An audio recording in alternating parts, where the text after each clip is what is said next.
This video came because somebody on Patreon asked me this question. He asked me, what are the 4 essential skills that somebody graduating from high school ought to have?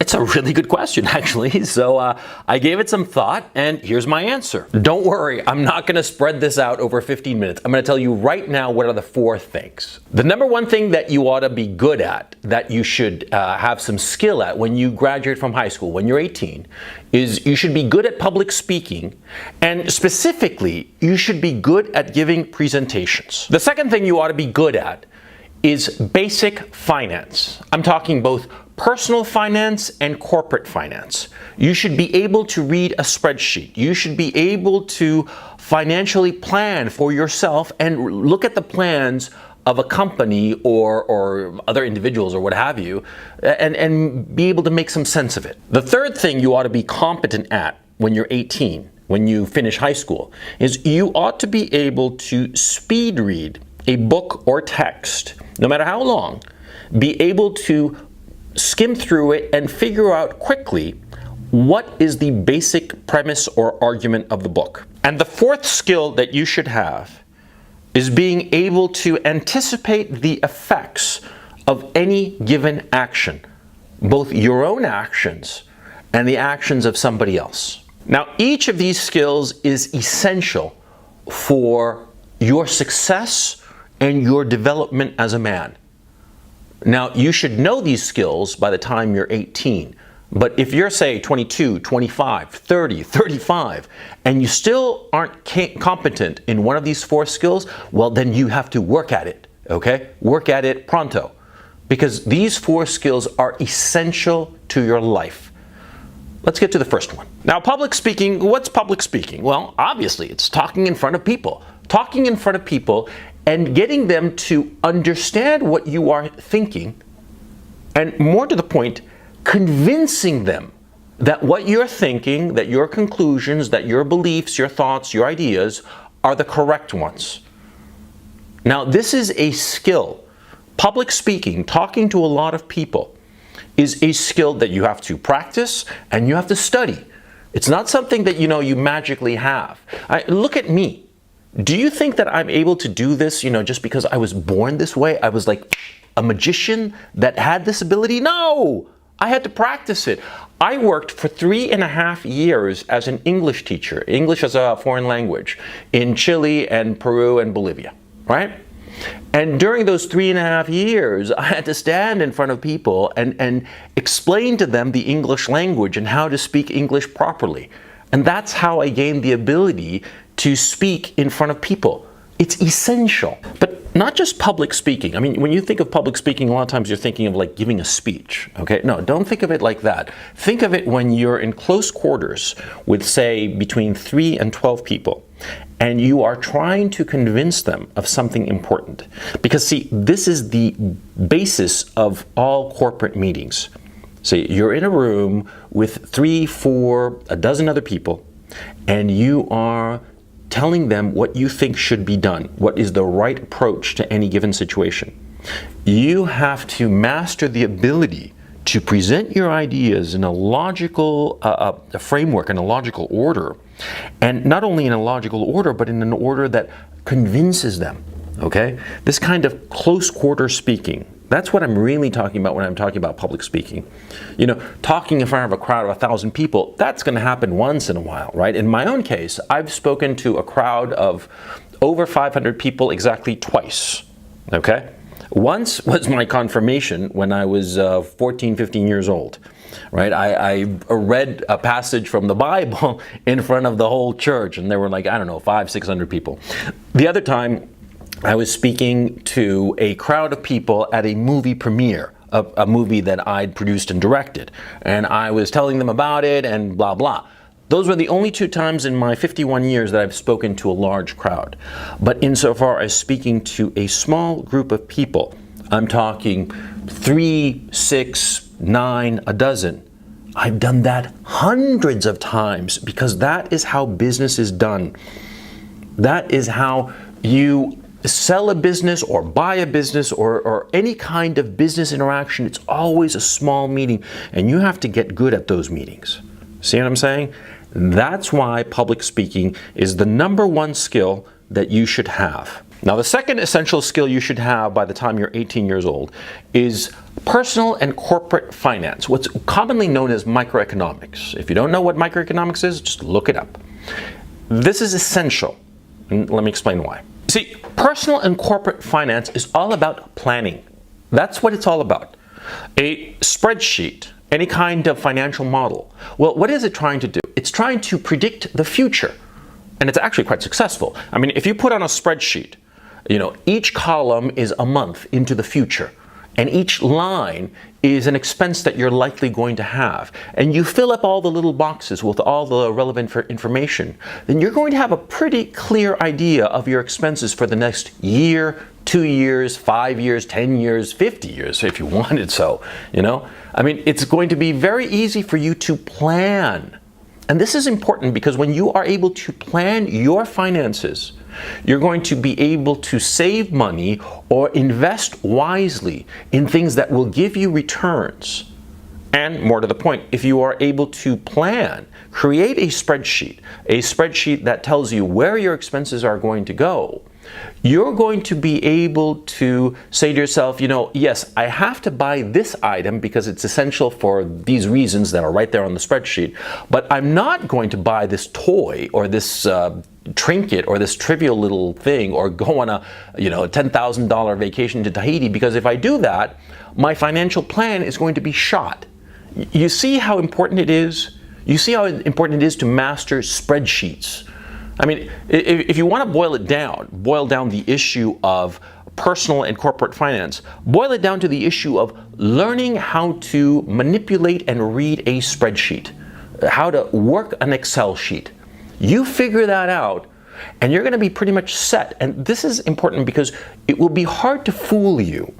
Because a lot of times businesses will try to fool you or slide a fast one by you, right? Because they're going to be counting on your financial ignorance. And this you have to avoid. And so that's why it's so important to understand budgeting, understand personal finance, understand corporate finance, the basics of a corporate statement, of a corporate financial statement, being able to see the liabilities and the expenses and all the rest of it. The words are slipping my mind right now as I'm telling you, but I think you get the point, okay? It's all about understanding spreadsheets. You understand spreadsheets, and you're going to be able to understand your own financial life and the financial life and destiny of companies. And this is important because if you can figure out where a company is going, you're going to be able to either invest in that company or avoid that company, as the case may be. That is why this is so important. Now, the third skill that you should really know is speed reading. Oh yeah. See, as you get older, you're going to become confronted with a whole bunch of books and text and information that you're going to have to digest quickly. Now, of course, if you see this giant book that's 1,000 pages long, and you have to know the basic information about that book by next Tuesday, then you have to learn to digest that information quickly. Now, this is actually one of the skills that is taught in college, not on purpose, of course. It's taught in college, or people learn it in college, because they have this big exam and they were supposed to have read like 5, 10, 20 books. And by the time of the exam, they haven't read a one of those books, right? And so they just start skimming through them and trying to figure them out as quickly as possible before the exam, right? Yeah, that's one of the things that you learn in your college procrastination, right? But actually, it's something that you should be learning by the time you're 18. Because you see, it's not just college exams where you're going to have a lot of information. You're going to have a lot of information insofar as the news is concerned. You're going to have a lot of information in your job. You're going to have a lot of books, text, material that you're going to have to digest quickly. And the sooner you learn how to skim through a long book or a long piece of text, the better you'll get at it. The sooner you learn it and the more you do it, of course. I mean, this is something that you have to practice. One of the problems I noticed, in myself at least, is that when I skim a book, I often does not feel as if I'm missing out. But then later I realized I wasn't missing out. And so you have to get over this, because I've noticed that it's a common thing with a lot of people who skim through a lot of text or speed read through a lot of text, right? They think that they're missing out. More likely than not, you're not, okay? More likely than not, as you gain practice and experience at skimming through text and speed reading a lot of material, your mind is going to quite naturally latch on to the important bits of information that your eyes are skimming through. Right? But you have to force yourself, you have to push yourself, okay? Because it'll be very tempting for you to sort of like sit there and start like reading through something and savoring the language and going over it over and over again and wasting time. And that's the thing. See, you're trying to get through all this material because you don't have the time. And it's important for you to get a good general overview of the material. See, because the fact of the matter is, it's often more important to get a good general overview of material or a topic or whatever, rather than know the nitty-gritty of it. A lot of times there are guys who are going to know the nitty-gritty of it, but aren't going to be able to see the overarching view of it. Like the saying goes, you can't see the forest for the trees, right? The forest is the macro, the trees is the little thing, the specifics, right? A lot of guys bore in so heavily on the specific that they lose sight of the overarching view. And this is often is not more important than the specifics, because see, the specifics, you can be slightly mistaken about the specifics. You could forget about a little thing, a little data, whatever, a little bit of information that's very small. You can afford to ignore that or forget it or not know it. But you can't afford not to understand the overarching view of it, see? Think of it like in these terms. See, it's like a map, right? A map of a country. Suppose you know every square block of one city, right? One city, you know every single square block, but the rest of the geography and the layout of the whole country, you're completely ignorant. How useful is that? Not very. It's better for you to have a good overarching sense of the whole country and be a little bit vague about the specifics of a city than the opposite. You see? And see, this is why it's so important to master the art of speed reading, so that you can get the overarching view of something and not get lost in the little details. And the fourth skill you must master as soon as possible is the ability to anticipate the effects of any given action. Now, this seems kind of like trivial, right? You hear me talking about this and you're like, thinking, well, that's really fucking obvious, right? It's not, you'd be surprised. I mean, like, I remember very clearly when I was 18 years old, and I would do things, or I would see other people do things, and I would not be thinking about the effects of that action, what effects that action would have in a day, 2 days, a week, a month, a year. I wouldn't even realize it. And it's something that I've noticed that young people are kind of like blind to, okay? And they're blind to, but if you sort of like point them in this direction, they realize how important it is, and it is. It's crucial to anticipate what any action is going to have as its effect. I can't emphasize it enough. Let me give you a simple example, an obvious example. Drugs. If you shoot heroin, what's going to be the effect of that? Well, the short-term effect of shooting heroin is that you're going to probably feel kind of sick, because most people who shoot heroin for the first time don't feel that good. But you're also going to get high, and you're going to feel great about it, right? But then what is going to be the effect of that? You're going to get addicted to that feeling of being high on heroin. And so you're going to want more heroin. And so you're going to spend all your money. And what's going to happen after that? You're going to spend all your money on heroin, and then you're going to run out of money, and so you're going to resort to stealing, right? That's going to be the inevitable effect. Heroin, crack, whatever illegal drug you want to name. But you see my point. See, if you carry out the action of shooting up heroin, you are going to have effects on your life. And these effects on your life are going to be catastrophic, right?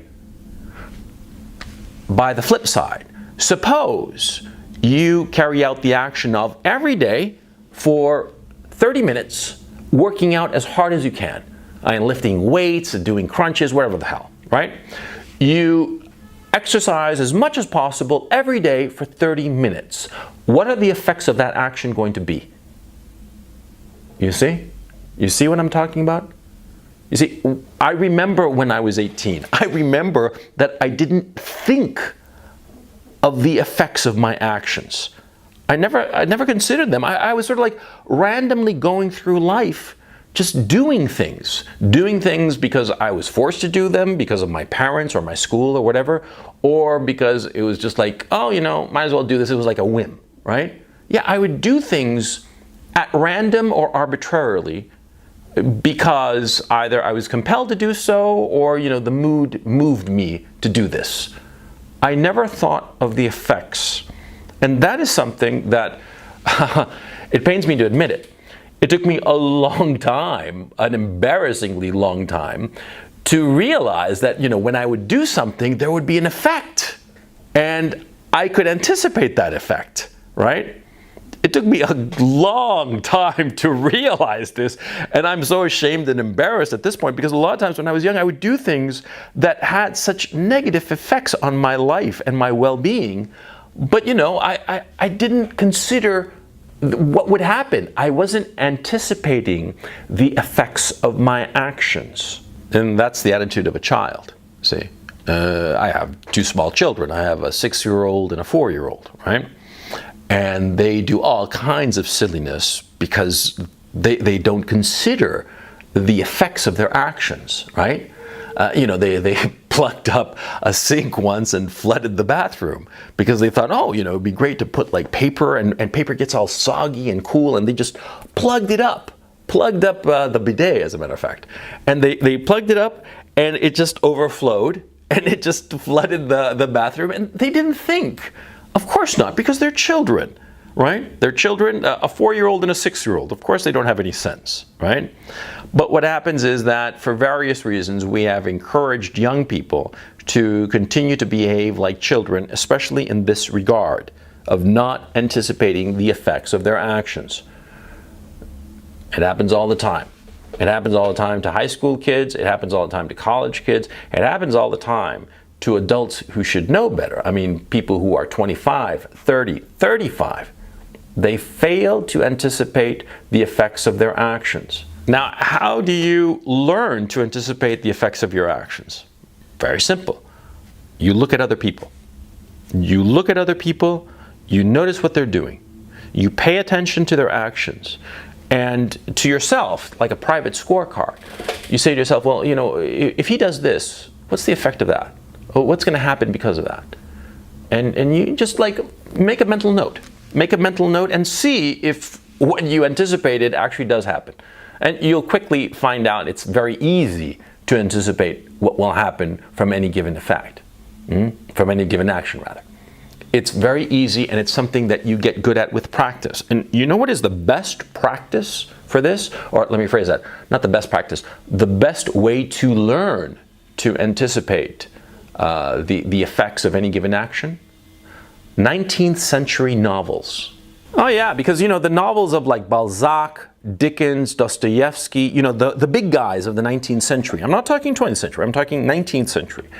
The big novels, Crime and Punishment, Great Expectations and what have you, they are all about causality.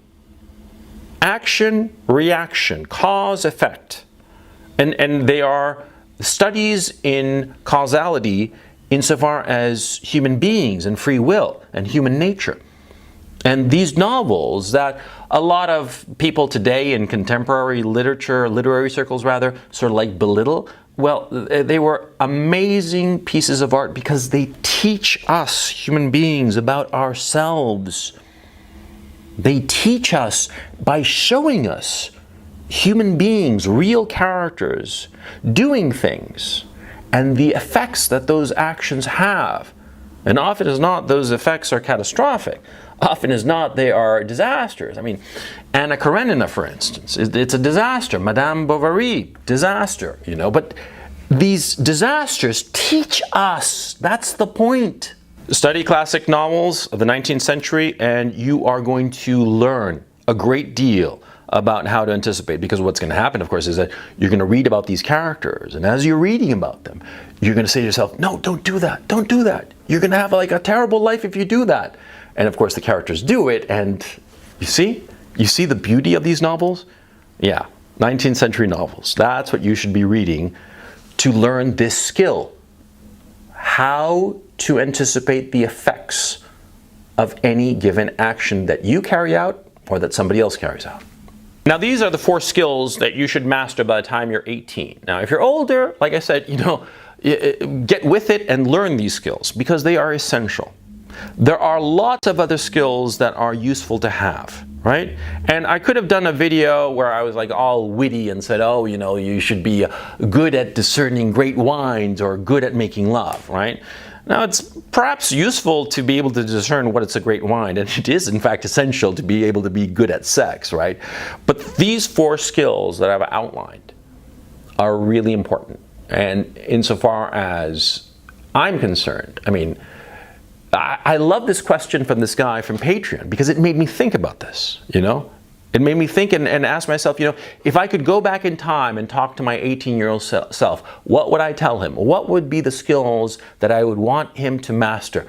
These are it. These 4 skills are the skills that he should know. Public speaking, especially in small groups between 3 and a dozen. Basic personal and corporate finance, essentially knowing how to work and read a spreadsheet. How to speed read a book or text, a lot of information. How to get the basics of a lot of information in a short period of time. And how to anticipate the effects of any given action that I carry out or any given action that somebody else carries out. Master these 4 skills and your life will probably be pretty damn good.